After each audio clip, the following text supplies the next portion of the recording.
ask the interviewer a question. If they remember who is the second person to walk on the moon, remember that? Yes, I do. I do. I definitely do. You use this as a metaphor to emphasize your belief that aiming for second place isn't enough. لو دعمت لغيرك لما اتصلت إليك. And what it means is that if anything continued to you, it will never reach anybody else. A PIP is a previously important person. You were previously important person, and now basically You're not invited to sit in the first lines anymore, in conferences. Exactly.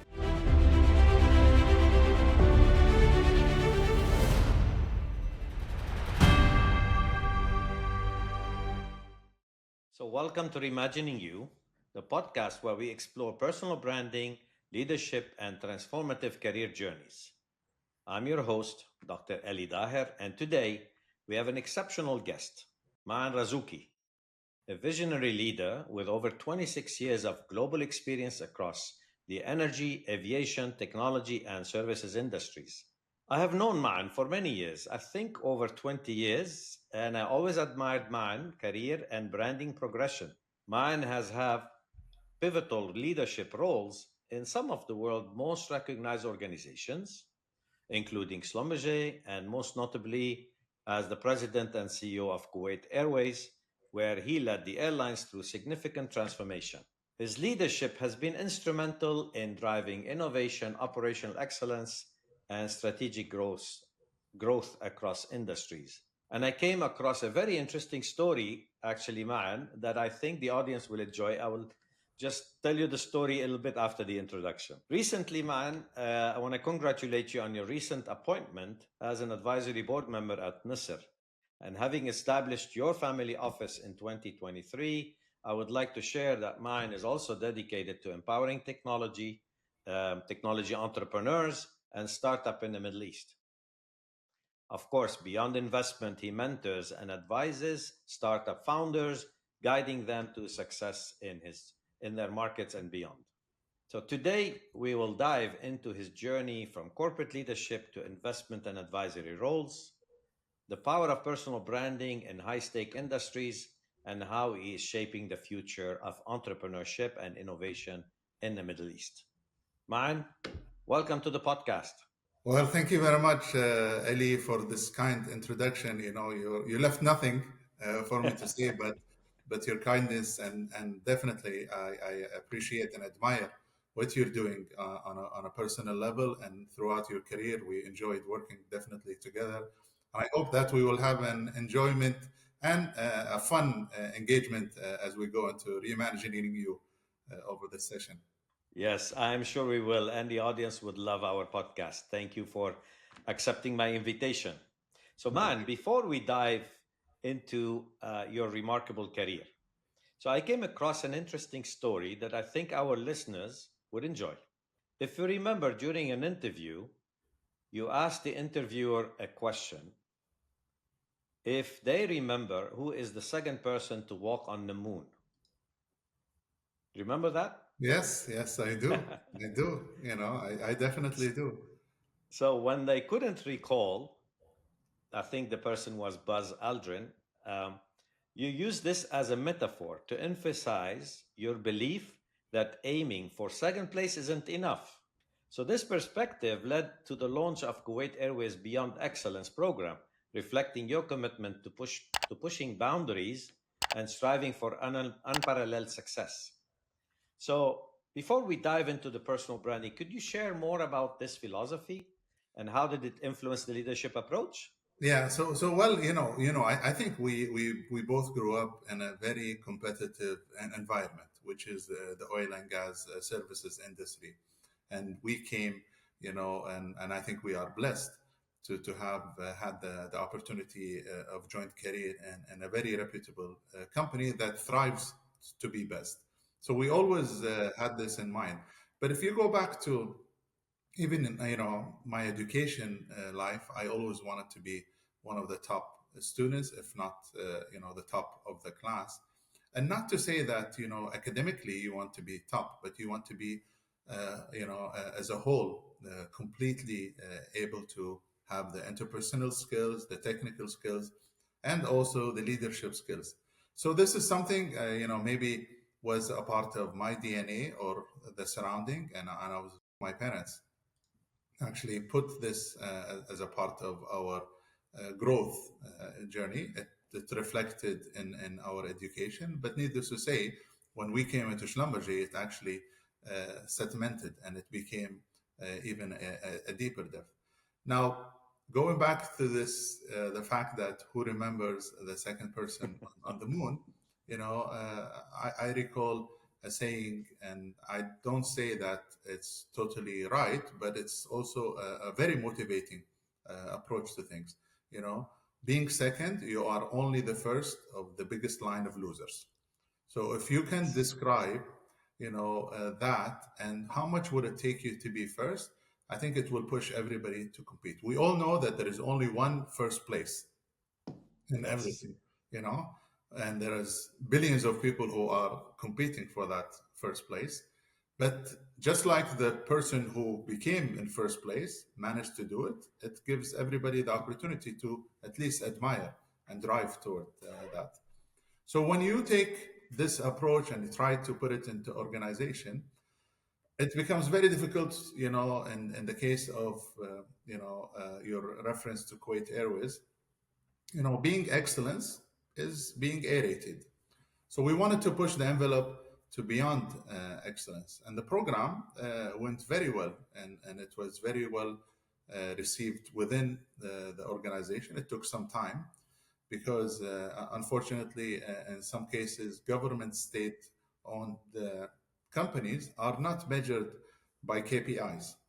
And this is Mhm. something that I think needs to be further enhanced if we want to compete into our government services across the board in the region in the Middle East. And I think it's a global thing. There's few governments that compete within itself, which is the government where you are residing now, Eli. And we all know this by Sheikh Mohammed bin Rashid, who's driving this. And he puts actually KPIs, and there is red flags and green flags to different government entities. And that's something that needs to be, I think, looked at, because the services that citizens or residents pay for, we all pay for services, need to Mhm. be at the optimum level, right? So we pushed beyond excellence. It delivered what we expected, and the continuation of it is in the hands of the current management. Now, I just love the metaphor. And when I was researching, I came across that and I said, bingo, that's the one for the audience. I think there's a lot of reflection that and takeaway from this. So I'm glad we talked about it. So you had a remarkable career with Schlumberger, and then after that you moved on to Kuwait Airways. But at some stage in your career, you started working on your own personal brand. You start looking for the mission. What is your personal mission? And I believe you started thinking while you're working, let me identify what's my passion, what's my future. So, can you tell us a little bit, when did you start thinking about it? Because it's important, as this is a first step for any executive who's now sitting in the comfort trap. And the comfort trap, I'm saying the person is comfortable in his position, the title on the business card, a nice title, a nice company name, and it opens doors for him. But when they leave, they become, and I want to coin a three-letter acronym by one of the previous podcasters, a PIP. A Mhm. PIP is a previously important person. You were previously important person, and now basically you're somewhere, You're not somebody that you invited to sit in the first lines anymore, in conferences. exactly. Not the first line in the conferences. Exactly, exactly. So the earlier you come to realization that you need to work on your personal brand, you need to start establishing your mission and thinking about the mission, the better you are. So how did you establish your mission? What Uh, prompted you? إحنا عندنا we have a very well said statement in Kuwait, and I think this was stated by a previous Emir, Sheikh Abdullah Salim, which states, I will say it in Arabic and I'll try to translate it. Yeah. لو دامت لغيرك لما اتصلت إليك. And this is Mm. actually a big statement when you come to visit Kuwait and you go in front of the palace, on the Sif Palace. It's right there on the roundabout of it. So everybody passes through it, you know. Mm. And Mm. what it means is that if anything continued to you, it will never reach anybody else, you know. So we need to accept that there are stages in life. Similar to, you know, some people today build their financial net worth across different sectors you need, or different stages in life. Today the risk appetite as you grow older becomes less, you Of know, course. in Mhm. investment and in business. Before we were ambitious to look at, you know, 100% growth. Now we're happy with a 5% return, as we are True. in the 50s. So you have to accept that, you know, in your career there is a timeline, and the timeline is stated by a lot of I would say you know, civil services or guidelines. It's around 30 years of your career. Mm. So if you have if you have 30 years of your career, what do you want to do in this career? First of all, you want to maximize the learning. So you need to be within a very reputable organization that gives you the capabilities that I was blessed to have after a 23 years career in a company the like of Schlumberger. So maximize your learning, you know, be a part of that organization, understand that there is going to be a time, and accept that time. Interestingly, this morning I was speaking to a good friend, and he's jointly a good friend of both of us, without mentioning his name. I was telling him, when are you going to be done? You know, and because he keep on moving from one organization to the Mhm. other to the other, and he's doing more of full-time consultancy. So he promised me it's going to be January 26th. I will wait for January 26th to come through. But you have to accept that, you know, in our career, maximize your learning, take, also build your financial strength, you know, you, because without financial strength you're not ever going to be independent. And financial You'll be strength, trapped. you Mm. know, is also, it could be savings, it could be, you know, on sideline investment, it could be entrepreneurship, whatever it is. It could be inheritance in some cases, you Yeah. know, and Yeah. it comes in a time where you say, okay, khalas, it's done. So when you have this capabilities, then start thinking about, what do I invest? You know, if I have another 5 years in the corporate world, where do I get, where is my passion? Where is the fun? Where are the opportunities? And this is what I did. I started probably investing in different ventures, including things that are far away from the oil and gas service industry, the likes of F&B, entertainment, also logistics, you know, general tradings and retail and FMCG. So you start, you know, making your personal investment. So you take your cash saving and put it into equities. I would say some people Yes. put it into stocks. In my case, I wanted to have something that keeps me going. Now, interestingly, when I decided to leave the corporate world with the structure of the family office that holds today six, and recently we added a seventh also venture, which is into the environmental solutions, you know, and the sustainability, because I believe that's going to be a big growth area worldwide, and there is going to be a lot of opportunities in that domain. You start now thinking, okay, let me pull out, focus on them from strategic side, have the structure there. You know, don't go back after 30 years into a full-time 7 to 4 job. You could do it on an interim base. You could do it on you know, on a base where you are thinking, okay, somebody asks you, can you come and help us set up this, or grow this company, or divest, or whatever, or IPO, with an objective. But don't keep it as a post career job. Yes. And why do I say this? Because once you're out of the corporate world, once you're not in the office 7 to 4, amazingly, you will find so many opportunities just by you driving into the Yeah. streets, by you having a coffee, at 11 a.m., with a friend or alone. You will start realizing certain opportunities that have an impact, will have the return, and will keep you positively engaged. You know, Yes.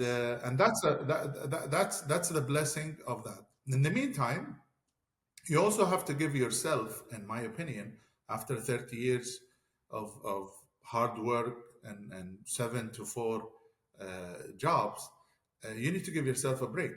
You need to enjoy whatever is remaining in your healthy life. That's what I say.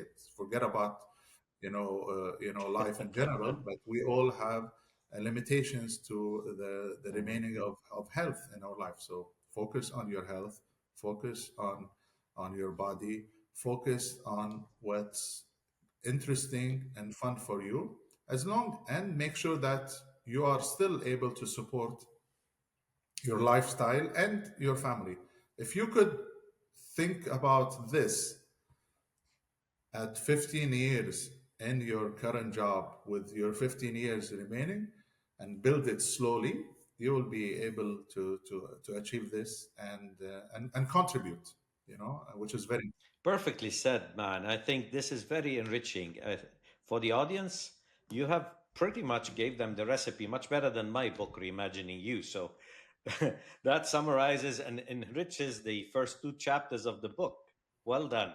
I want to pick something on what you said. I want to pick up on um, the when you leave your job and you go and you have coffee at 11 o'clock, you'll find opportunities here and there. I want to bring in a metaphor which I use always, during my uh, keynotes or whatever.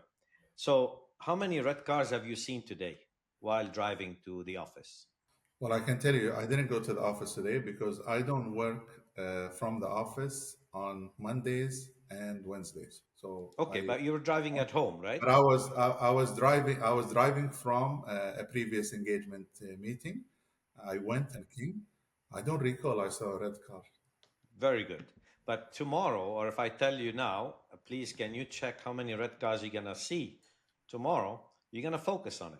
Yes, So, what's the metaphor? The metaphor is that if you're not looking for the opportunities will not look for you. for So, sure. once you're in a mindset that you're going to find opportunities, you start finding opportunities.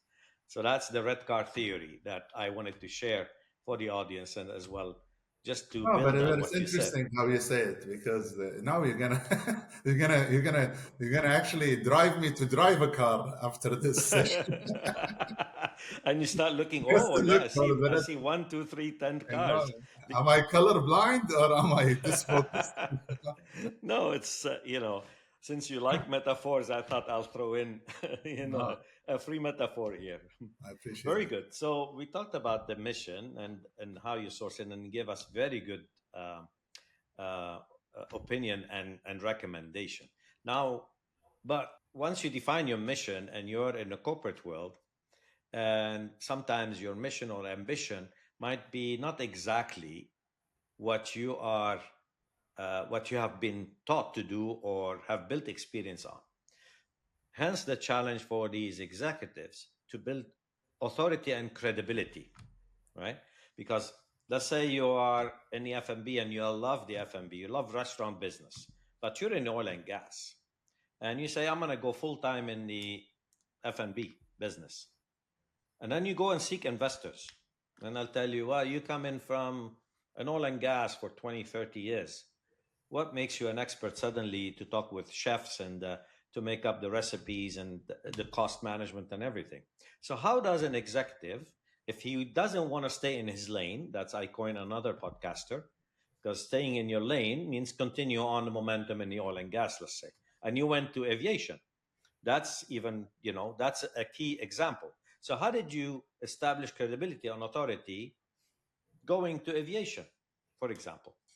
So obviously, what's important when you are at an executive level is your skill sets, and to identifying the the challenges, driving the solutions and executing while following up.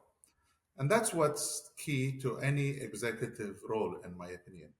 I always say it without disrespect to anybody, but the best airlines in the world are run by non-captains. Mm-hmm. The best hospitals in the world are run by non-doctors. With Yes. no disrespect to captains and doctors, they're a profession, but when you look at it, as the best banks in the world are not run by financiers, you know Mm. and when you start realizing what's in that organization, what that executive team or whoever is the CEO bringing, is bringing a different view. And I think this is where I enjoyed, and the results around my time in Kuwait Airways was around coming with a completely different view, and this is something very very important. So now when I go into the FMB, you have to have the specialist. So they have to be a part of your team. You need to have people who are the subject matter expert.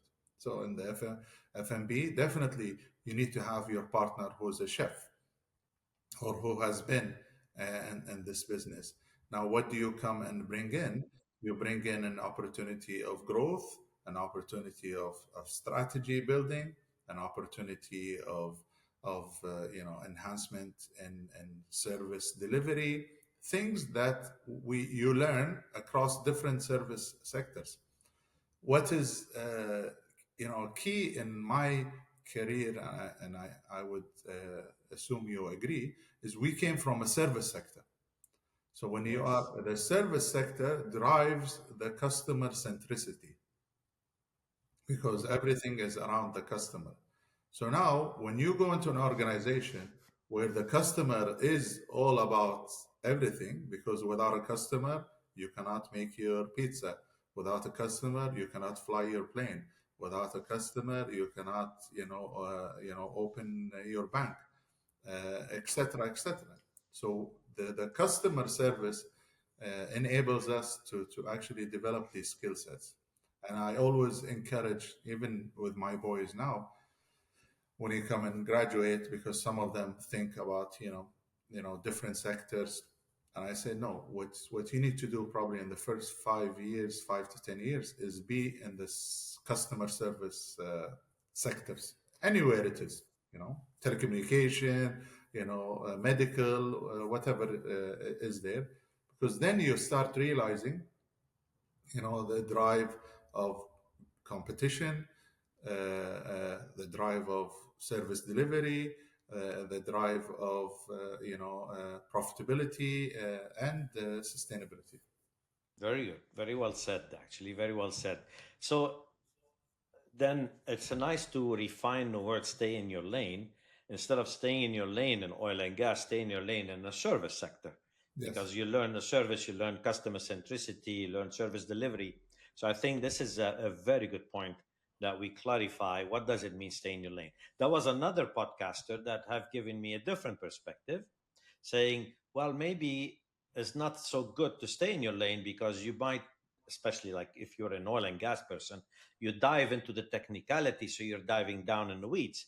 If you change the lane, you probably can bring a fresh perspective. So if we merge both, I mean, moving out from one lane to another, you're still in the swimming pool or in the beach. So that's the service extension rather than the technicality of oil and gas. So very well said. I love that. Thank you. No, thank you.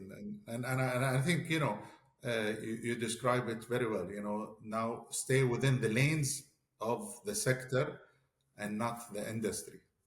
Yes, yes, very well. So now we talked about finding your mission, making yourself credible or building authority.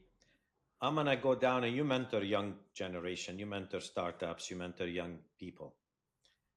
a 30-year-old or 27-year-old having, a technology moment, and he says he wants to build something and he wants to scale up and whatever, he or she does not have credibility and authority yet. What is our advice to them? How would they build credibility and authority? I mean, they're university young young people, and they're coming in with a bright idea, but they know nothing about the business world. Yeah. So, Elie, I think we agree that in today's world, the generation speed is faster.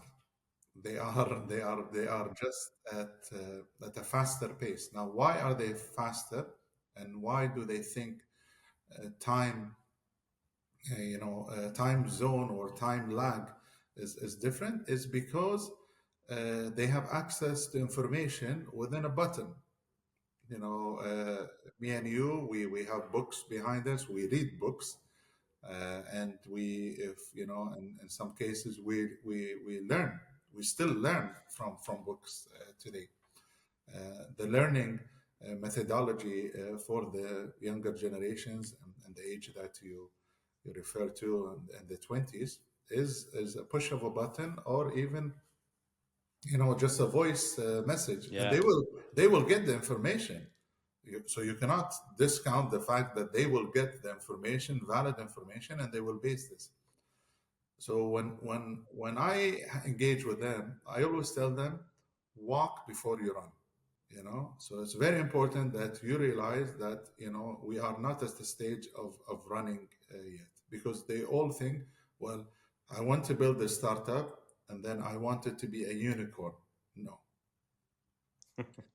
make the startup live 5 years first of all. That's step number one, because we all know that close to 96% of startups don't make it past Yes. Yes. 5 years, and then whoever makes it, then usually the cycle of continuity is even less.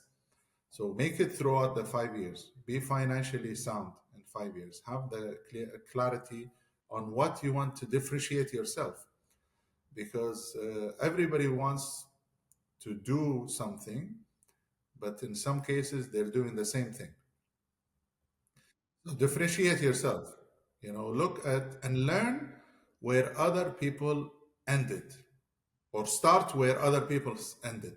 Don't start from white paper and thinking this is the idea, I'm going to do it, because it is very important that you learn from others and see what can you bring different and build on this. And yesterday I was having an interesting discussion with a startup from UAE, who have looked at the value chain of last mile delivery, and he realized there is a gap, and this gap has a value. He quantified the value of this gap, and now he's looking into fulfilling this gap with his startup idea. So for me, this is a very right approach to it. Very So nice. and they are very smart, by the way. Interestingly, Eli, they are very, very smart and very ambitious and very committed. Hmm. I engage with a lot of startup, and I'm a part of a part of my investment. There's two of them today on startups, and the guys who are running it are in the 20s and 30s, and they are committed. They're very passionate about it, and that's very important. Is you need to find the passion into the founders, not only the idea, because if there is no passion, the commitment of that startup to continue and to bypass the 5 years hurdle. It's almost, you remember when we were in Schlumberger, there was this GFE. We all wanted to be GFEs. But in some Pass that cases, hurdle. that's the hurdle. When you got that GFE, pin and start, you felt like you're a sergeant, or now in the army. But some people wanted to get the GFE in 2 years, while maybe the reality is 3 or 4, and some in 5. Yes. Yeah. Yeah. So, No, but very well we said. all committed to that, and the commitment of them. I love engaging with them, and I'm sure you spent also quite a good time with them, and that drove me actually on a personal level to create what I called the Roundtable, which is a non-profit organization for mentorship. We do quarterly sessions in collaboration with the YPO, and we bring emerging young uh, leaders who would like to learn, not personally only from me, but also I invite From other others. guests, and one day I'll be pleased to invite you on one of Definitely. these sessions, because I'm sure they will learn also a lot. And I can, we do it with no mobiles. So we keep the mobiles outside. We sit in a small group, in round tables of five. So we are an average around 25, and amazing information comes out. And just this 1 hour, no distractions, no sensitivity. Whatever happens in this room stays in this room. So feel free to voice your opinion about the organization you are a part, about the outside world and all the stuff. And amazingly, I leave with a different perspective in life sometimes. This is wonderful, though. I mean, I would love to be part of a roundtable any day. Um, Please feel free. So I want to pick on a couple things here that I reflect on while you were saying. My son, he's 25. He was hired with a top consulting company for 2 years, fresh from university, but he left his job and now he's 1 year into his own business. So that's exemplifies, the young generation commitment, their freedom, but also the passion that they want to co-create. They want to go out in the world and they want to work for themselves because they feel more fulfilled than working for another employer. So the marketplace has changed for the young generation.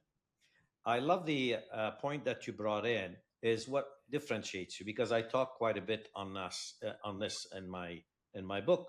Straight after the mission, find your unique value proposition. What makes you different? What makes your proposition different? How do you differentiate in the market?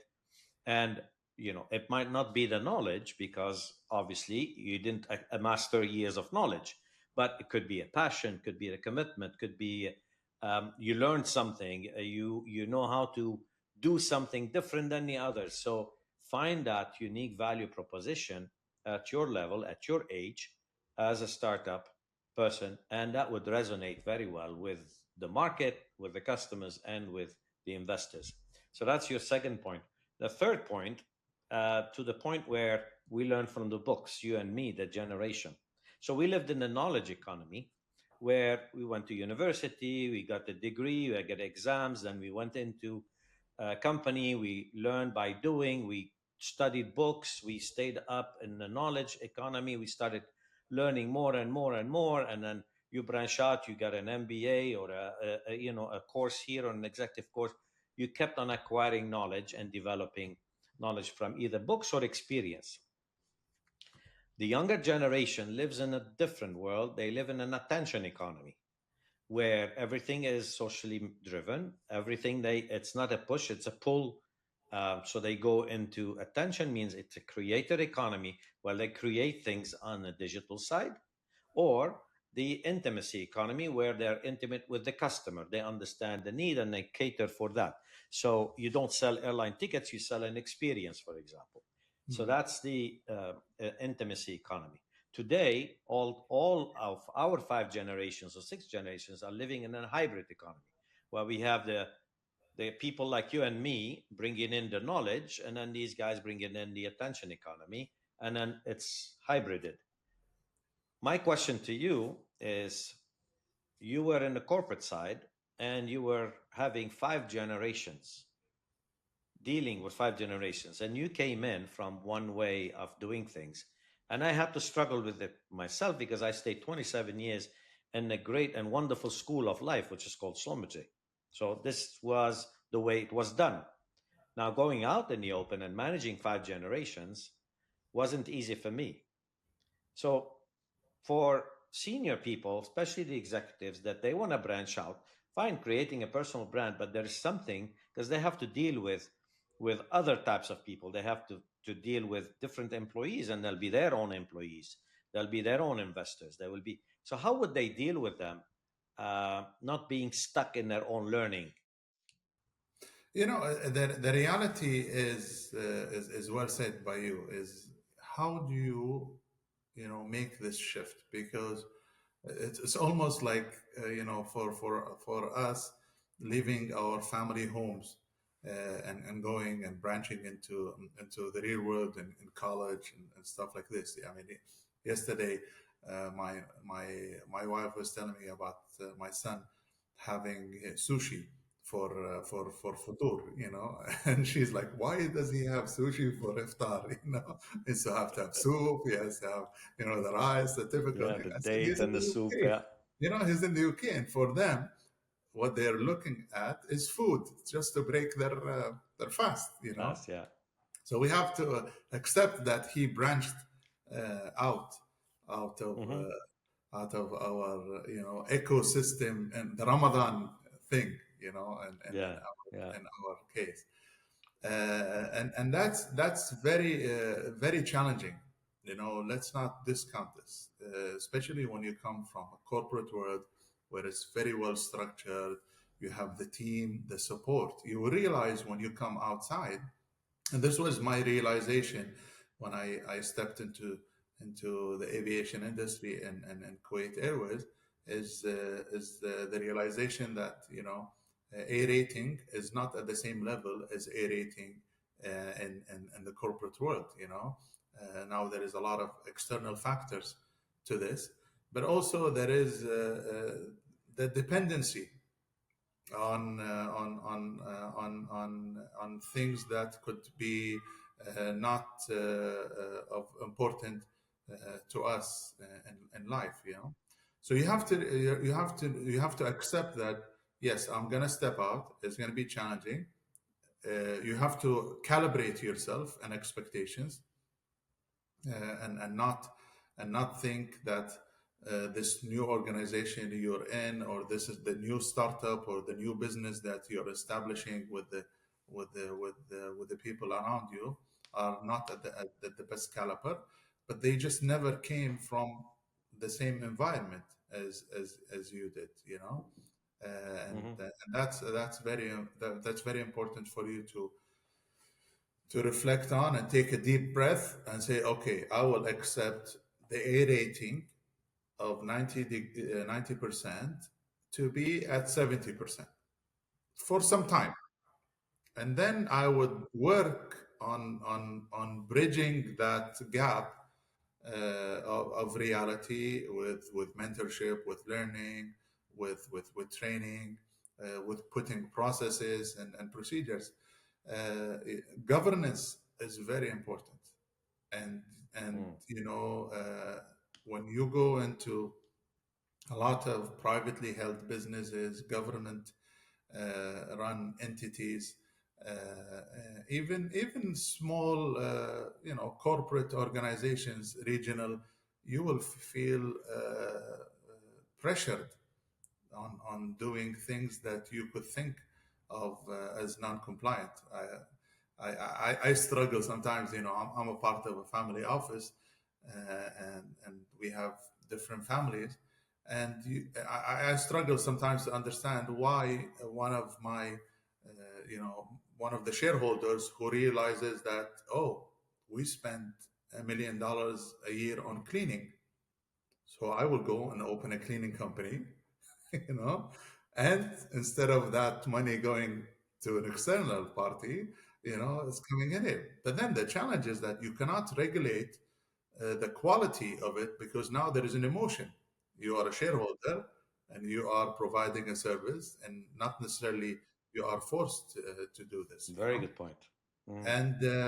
and this is not under this the discussion is why you're spending it on somebody else. I will provide the same service, but I cannot govern, I cannot control you, because there is always going to be this emotion of me Yeah. saying, no, I will cancel your contract Yeah. because you're a shareholder, The and principle of an outsource. Yeah.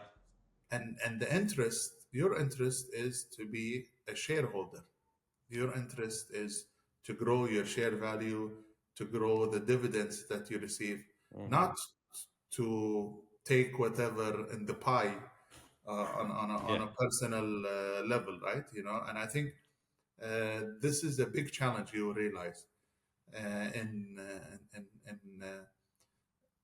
when you move from the corporate world. I always believe that governance and compliance are the essence of anything in life, including raising your kids, having the relationship with your family, and at work. Yeah. You know what I found also for me, how did I manage to deal with the change of managing five, six generations in the workplace? Is I had to leave my arrogance on the side because the pretending that I know it all, and I had to unlearn to relearn. So I had to unlearn, let go the concepts that once they worked 20 years ago, 15 years ago, or even 10 years ago, and start embracing the young generation, empower them to bring me ideas, to bring me different solutions, different perspective, and then give them the merit to analyze them, listen more, analyze those, and then take them on and then see maybe there's a better way, more efficient way to deal with the problem or to attend to this opportunity than my own old ways of once upon a time it worked.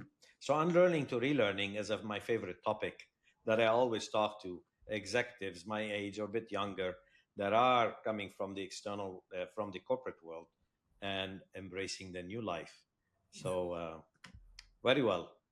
I will unlearn. I know I like this. I'm gonna, Yeah, so if unlearn to somebody relearn. if somebody faces me with a question, I said I'm just learning. And Yeah, by the way, really, from a life perspective, what motivates us in life is what do we learn every day. And I think if absolutely. we don't learn something new every day, I just learned how to unlearn from you. So thank you to this. But you have to have that ambition to learn something new, even if it's one little thing, you know, Absolutely. in life. So it keeps you, I think, it keeps you human, and it keeps your human parts, and especially the brain, Yes. intact. I have two more questions before we close our podcast.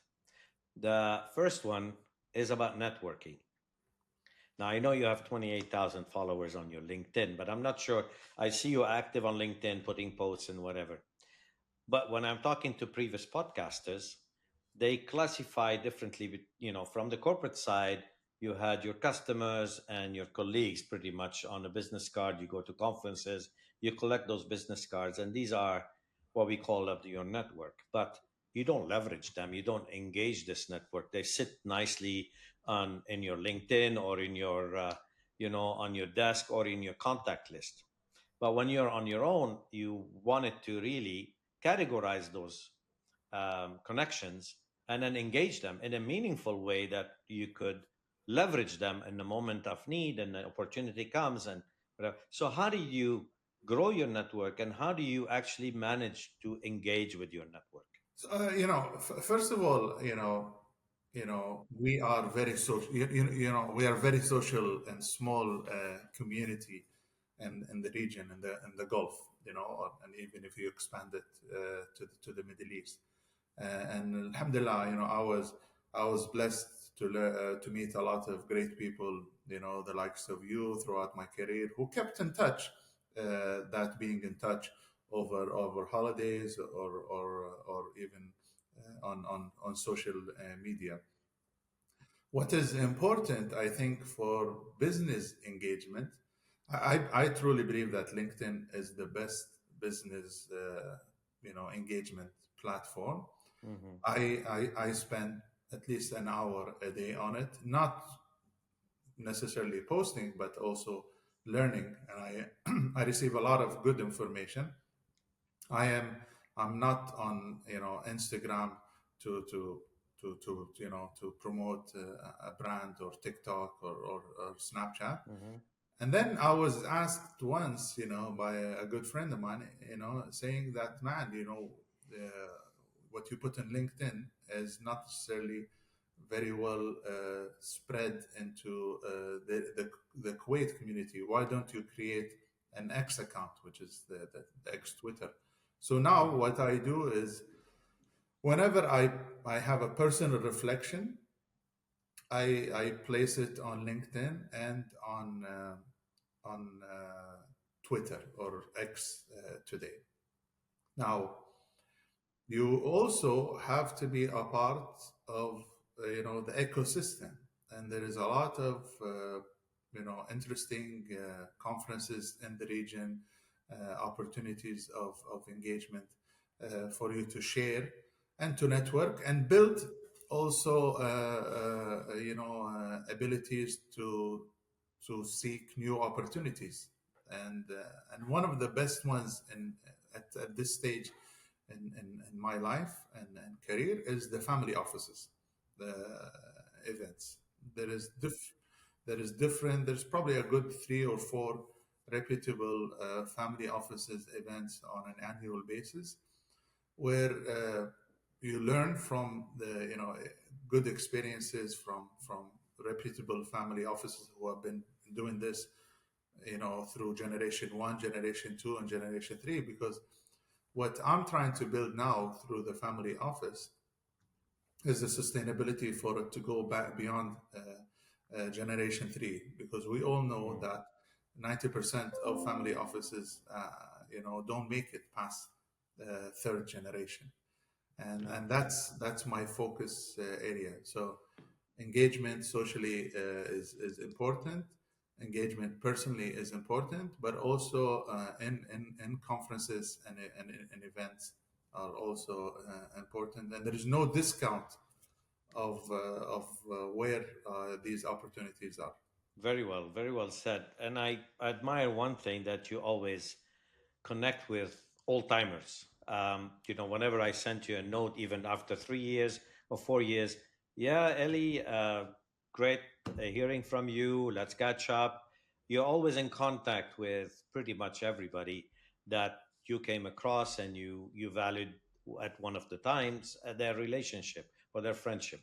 That's very well. So staying in contact with your past colleagues, even though if you became very successful, you became the top CEO of a multi-billion-dollar company, back to your roots, back to your relationships that you have built across the years that actually transformed you and built your character over the years, is key to stay rooted and to stay connected. So very well said.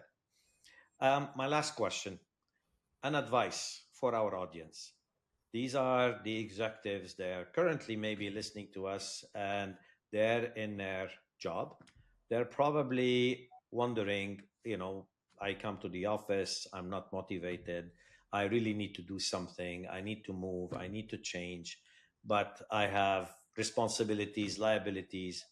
Another group of our listeners could be entrepreneurs. They're trying to find their own personal brand. They're trying to strengthen it so they can be more visible. They can be more credible, and seek more funding or attract investors. So, what is a final word of advice from Man? So my thoughts is that there is always risk in every decision we make. So you need to gauge your appetite of risk taking and feel comfortable with that. So make sure you accept risk and be flexible into what you do next, because you could also not accept the fact that you don't have 6 people who are direct staff of your office anymore. You have to accept that at certain stage in your life, you will make your coffee, your own coffee. Yeah. I enjoy, by the way, I absolutely enjoy making my own coffee today, when in the past I used to have a coffee person or who comes and serves Mm. this coffee. So accept change, be ready for risk, and choose your battles. Don't think because you know everything and you build this knowledge and you have this experience, you're just going to take this and replicate it outside of your comfort zone of today. So look at what's out there, choose your battles, select the ones that will make you win the war, and in no time enjoy life. That's what I advise. If you don't do something that's fun, enjoyable, engaging, and has a contribution to life, because it's no longer about, in my opinion, at certain stage, about what is the financial gain, what is the personal contribution, and should be also a component of your success in life. We all know that life is a journey, and how do you contribute to it at different stages is also important to take. So I love taking risk, and I am a lot more flexible today than I was a few years ago.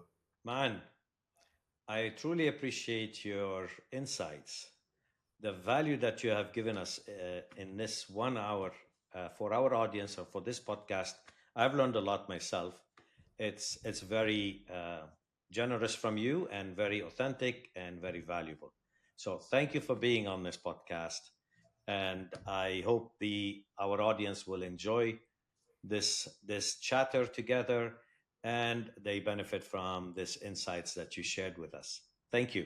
Thank you very much. Thank you very much, Ellie.